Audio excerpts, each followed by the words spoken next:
जितने भी छात्र छात्राएं क्लास 10 का फर्स्ट मिनट का एग्जाम देने वाले हैं, उनका एग्जाम जो 25 जुलाई के हिंदी का होने वाला है उसका लेकर आ चुके हैं यहाँ पे सब्जेक्टिव प्रश्न पर। ठीक है, आप लोग अभी तक ऑब्जेक्टिव का नहीं देखे तो फटाफट जाइए, ऑब्जेक्टिव का भी आंसर की अपलोड है तो फटाफट उस वीडियो को आप लोग देख लेंगे। और इस वीडियो में आप लोग जितना भी सब्जेक्टिव आप लोग को एग्जाम में बनाना है सारे सब्जेक्ट का आंसर की करवाने वाले हैं, तो फटाफट आप लोग वीडियो में अंत तक बने रहेंगे। और जो लोग अभी तक चैनल को सब्सक्राइब नहीं किया तो चैनल को सब्सक्राइब करके बेल आइकन को प्रेस कर लीजिएगा, ताकि आने वाले हर एक सब्जेक्ट का आपको जो वीडियो है आप लोग के पास सबसे पहले पहुंचे। ठीक है, तो चलिए हम चलते हैं सब्जेक्टिव कोर्स। आप लोग देखेंगे खंड ब में आप लोग का सब्जेक्टिव प्रश्न मिलेगा, जिसमें पहला प्रश्न का आप लोग को 2 को मिलेगा उसमें। ठीक है, दोनों गद्यांश मिलने वाला। गद्यांश क्या कहता है कि आप लोग उसको पढ़ेंगे और 4-4 उसमें प्रश्न दिया गया, चारों प्रश्न को करना है। ठीक है, तो देख सकते हैं आप लोग चारों प्रश्न का हम सीधा आप लोग के बीच आंसर ही लेकर आ चुके हैं। तो आप लोग यहाँ पे प्रश्न दिया गया, आप लोग देखेंगे राष्ट्रभाषा से क्या अभिप्राय, हिंदी की क्या विशेषता है, हिंदी भाषा क्या स्वीकार नहीं करती, हिंदी ने किन किन भाषाओं को शब्दों को मिलाया है, प्रस्तुत गद्यांश का उचित शीर्षक, यानी 5 प्रश्नों का यहाँ पर उत्तर करना है पहला गद्यांश से। तो सभी का हम उत्तर लेकर आए हैं। इसी प्रकार आप लोग देखेंगे तो हमने यहाँ पे देखेंगे पहला गद्यांश यानी का। ठीक है, का यहाँ पे पहला आंसर क्या हो जाएगा,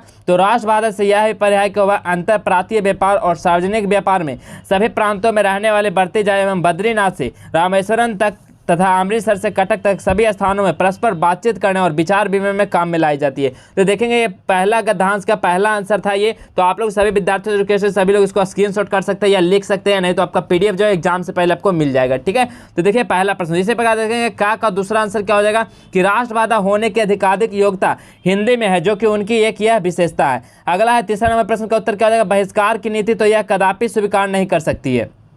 अगला है चौथा नंबर का उत्तर क्या हो जाएगा, हिंदी का यह एक विशेषण गुण है, उसमें हिंदुओं की भाषा होते हुए भी अरबी, फारसी, अंग्रेजी इत्यादि के शब्दों का छूत नहीं समझा। ठीक है, तो ये चौथा का उत्तर हो जाएगा। इसी प्रकार देखें पांचवा यानी का पांचवा उत्तर क्या हो जाएगा कि प्रस्तुत गद्यांश का एक उचित शीर्षक यह है कि वह अपनी हिंदी भाषा को कभी भी बहिष्कार कदापि बर्दाश्त नहीं कर सकती। तो ये देखिए पहला का पांचवा आंसर हो जाएगा। चलिए इसी प्रकार देखेंगे खा का यानी गद्यांश नंबर खा का पहला उत्तर क्या हो जाएगा कि संसार के बड़े बड़े कवियों ने वर्षा ऋतु की बड़ी प्रशंसा की है और इस पर अच्छी अच्छी कविताएं लिखी है। ये पहला का हो जाएगा। इसी प्रकार दूसरा का नहीं, हम लोग तीसरा का यहाँ पे देखने वाले। तो आप लोग जो सीरियल दिया गया यही सीरियल को आप लोग वहाँ पे भी अपनाना है और यही सीरियल को आप लोग वहाँ पे भी आंसर देना है। ठीक है, तो यहाँ पे देखिए क्या हो जाएगा इसका, गर्मी के बाद वर्षा ऋतु आती है, इसके बाद इसके प्रभाव से प्रकृति लहलहा उठती है। अगला देखेंगे चौथा नंबर का उत्तर क्या जाएगा, गर्मी के बाद वर्षा आती है, इसके प्रभाव से प्रकृति लहलहा उठती है, मुख्य पौधे और पत्तियों में नई जान आ जाती है, चारों ओर हरियाली छा जाती है, यह जीवन के लिए उपयोगी होता है। अगला देखेंगे पांचवा नंबर का इसका क्या हो जाएगा, तो प्रस्तुत गद्यांश का एक उचित शीर्षक यह है कि संसार के बड़े बड़े कवियों ने वर्षा ऋतु की बड़ी प्रशंसा की है और इस पर अच्छी अच्छी कविताएं लिखी है। यह संसार को जीवन देता है, प्यासे को पानी और माता की तरह लालन पालन करती है, अतः वर्षा ऋतु की रानी है। गर्मी के बाद वर्षा आती है, इसके प्रभाव से प्रकृति लहलहा उठती है। तो देखिए आप लोगों को दोनों गद्यांश का आप लोगों को इतना आंसर लिखना था। अगला प्रश्न हम लोग चलेंगे, तो अगला प्रश्न क्या है, दूसरा नंबर बोला गया किसी एक विषय पे आप लोग को 200 शब्द में निबंध लिखना है। तो हम यहाँ पे राष्ट्रीय एकता पे यहाँ पे निबंध लिख कर आए हैं। तो आप लोग क्या करेंगे, इसको फटाफट स्क्रीनशॉट कर लेंगे। ठीक है विद्यार्थी,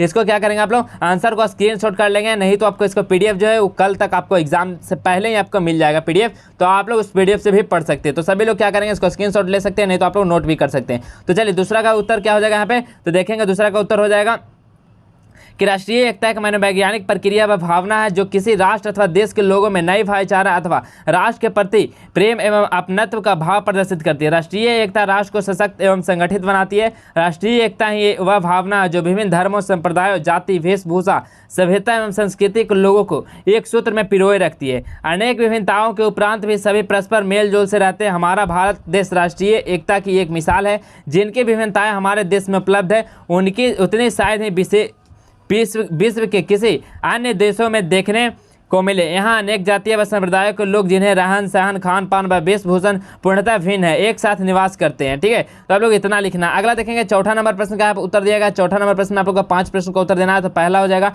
कि लेखक भारतीय समाज में जाति के आधार पर श्रम विभाजन की बात करता है। विडंबना का स्वरूप समाज में फैले संयोगों को अस्वाभाविक रूप से जो उन्हें कार्य कुशलता के आधार पर पैसे चुनने से रोकती है, साथ ही कई आधारों पर इसके पोषक इनका समर्थन भी करते हैं। अगला देखेंगे, तो अगला हमें देखेंगे चौथा का दूसरा प्रश्न का उत्तर क्या हो जाएगा कि जातिवादियों का कहना है कि आधुनिक सभ्य समाज कार्य कुशलता के लिए श्रम विभाजन को आवश्यक मानता है, क्योंकि श्रम विभाजन जाति प्रथा का ही दूसरा रूप है, इसलिए श्रम विभाजन में कोई बुराई नहीं है। अगला देखेंगे चौथा प्रश्न का तीसरा उत्तर क्या हो जाएगा, कासू द्वारा मदन से लट्टू मांगना मदन देने से इनकार करता है। कासू मारता है, फिर मदन भी मारता है। लेखक इस प्रसंग के द्वारा दिखाना चाहते हैं कि बच्चों में शांति मानसिकता का भय नहीं होता, बाद में चाहे जो हो जाए।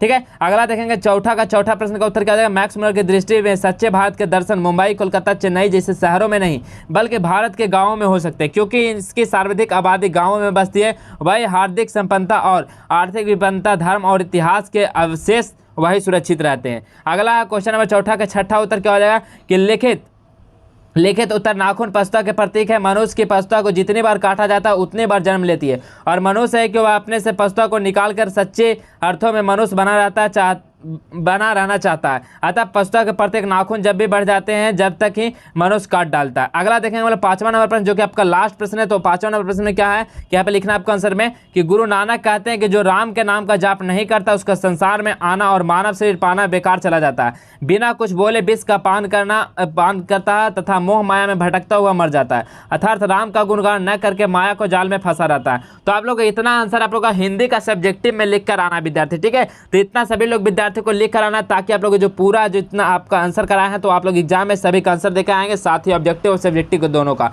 और जो विद्यार्थी लोग अभी तक चैनल को सब्सक्राइब नहीं किया तो आप लोग फटाफट सब्सक्राइब कर लीजिए विद्यार्थी, क्योंकि आपको हर एक सब्जेक्ट का जो वीडियो आने वाला आपको इसी चैनल पर आने वाला, तो आप लोग के पास सबसे पहले पहुंचे, इसलिए बोलते हैं आप लोग चैनल को सब्सक्राइब कर लेंगे। और अगर वीडियो अच्छा लगे तो वीडियो को लाइक कर दिएगा, और जितने भी आपके साथी हैं मित्रगण हैं सभी के पास इस वीडियो को आप लोग ज़्यादा शेयर करिएगा। तो चलिए इसी प्रकार मिलते हैं आप लोग को नेक्स्ट और नए वीडियो में, तब तक के लिए इतना ही। जय हिंद, वंदे मातरम।